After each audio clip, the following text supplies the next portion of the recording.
The first escape is kind of the worst possible case scenario. It's kind of like we're struggling in guard and he snaps into an army guillotine or from the turtle or something.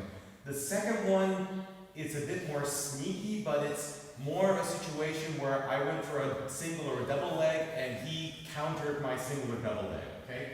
With an army guillotine. So we're here, I come in, he snaps up the army guillotine. Yeah. Yeah, go ahead. No. Get your close guard everything. Okay. Yeah. Yeah. And we're kind of here. Okay? So we were you're the camera. Yeah. We were doing it like this and using that to escape. Now we're going to do something different. I use this hand to post and then come up. Keep it grip. Come up. And I'm going to use this arm to post, to basically frame on this hand, and I'm going, let go. And my goal is to bring this ear to his chest. I'm trying to use the frame so that I can pummel my head into his chest and escape the choke that way. Okay? So, and just wait. And to do this, I basically, if I'm doing this without him, so what I need to do is I need to basically bring my hands so that the fingers are pointing inside.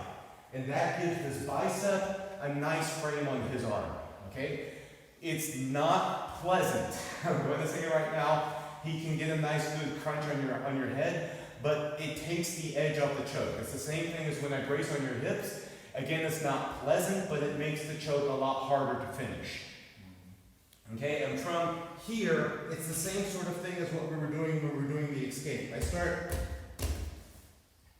doing a bit of bouncing, and that's going to jostle his hands, allow a bit of motion, and I can use that to pummel my head on the inside. So with him, it'll look like this. So here, and for a minute, that. And you see, I'm really pushing with this hand. I need to get his body off the ground. Because it's not his hips I need to bounce anymore, I need to bounce his shoulders. Okay? If his shoulders are in contact with the ground, this is not going to work. And yeah, if he's a lot heavier than you are, this is probably not the best option. This is more of a, we've had this happen a lot where you go in for a single or a double, and I'll grab your head and you posture up. And we're in that kind of, I've got a guillotine, you've got posture, and I'm kind of hanging in the air. That's when this would come in really well. So like just kind of our usual position. So I grab my guillotine, and we're here. This is the kind of position you would do this in. So frame, yeah, exactly. And then, yeah, let's start from the beginning. I'm not sure what this arm really does. Yeah, if I was holding a lot harder, I'm going to hold really hard now. Yeah. Yeah. Okay. Yeah, exactly. Yeah, but that's more the situation you would do this escape in. So when you're kind of hanging in the air, and because you're hanging in the air, you can't really frame on his hips. Because you're just kind of in the air and he's kind of cranking on your head. So that's why you frame on the other side and bounce. And do I need both elbows? Yeah, because like this. No, you don't want to grab your hands. You don't want to grab your hands like this. You want to have both hands like this, because again, the other arm you're using as a frame to keep your head in the air. Yes, talked about the figure that like this. Yeah. And you press both elbows, that he's going like that. I think only one where the head is in. I don't understand the question. Yeah. I got you like this. Now you push my elbows. Yeah. And that releases pressure on the neck. Because my hands have to. No, you're not doing a look just on this one. But I'm not trying to do this with your hands. I'm trying to frame to. Yeah. Again, the idea is I don't want you being able to get your optimal position. So, if you do it to me. Jump. Just take a nice. Don't jump. Just kind of like one leg. No, pull me down. Oh yeah. Yeah. No, just take this leg on my back. Yeah. This leg. Okay. Yeah, this.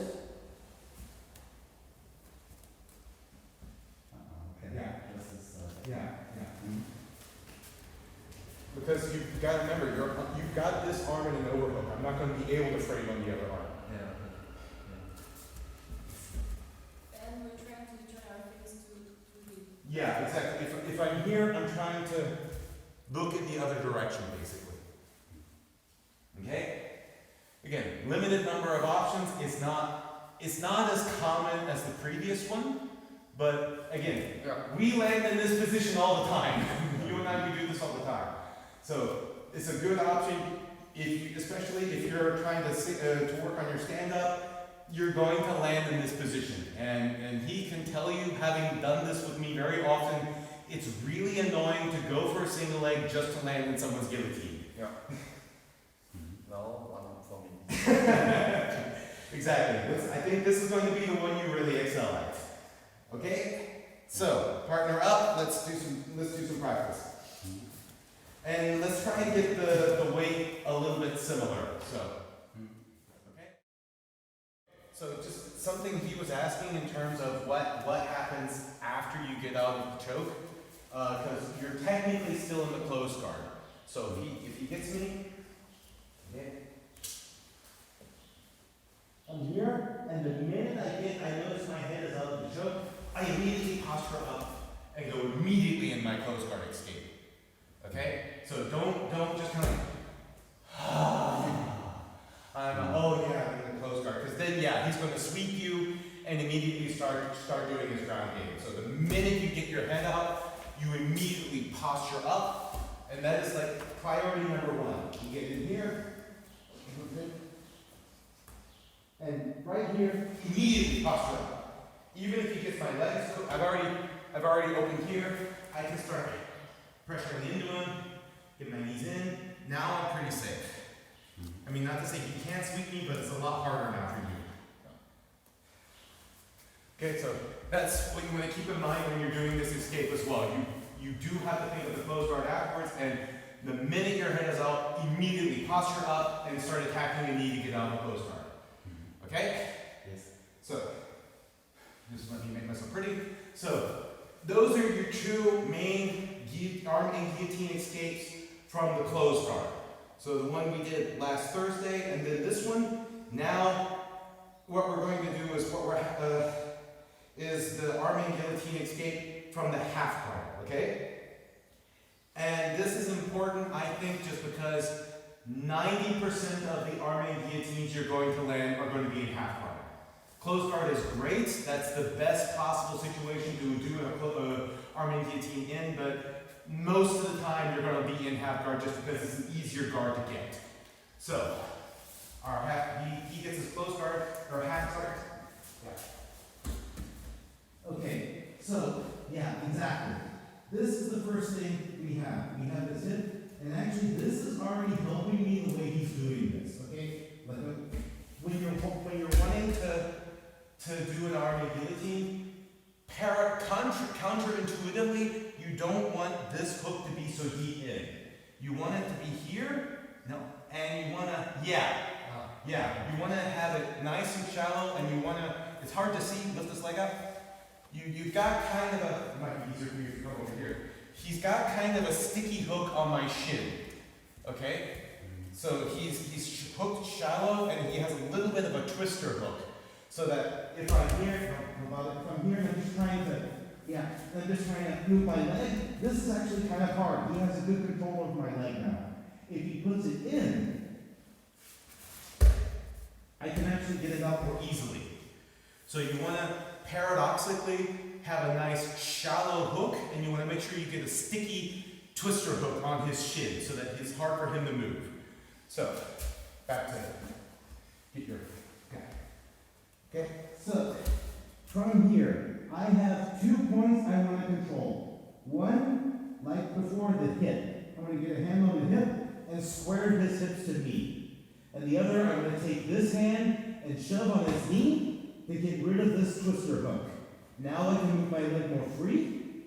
And I'm basically from here doing a rotational escape.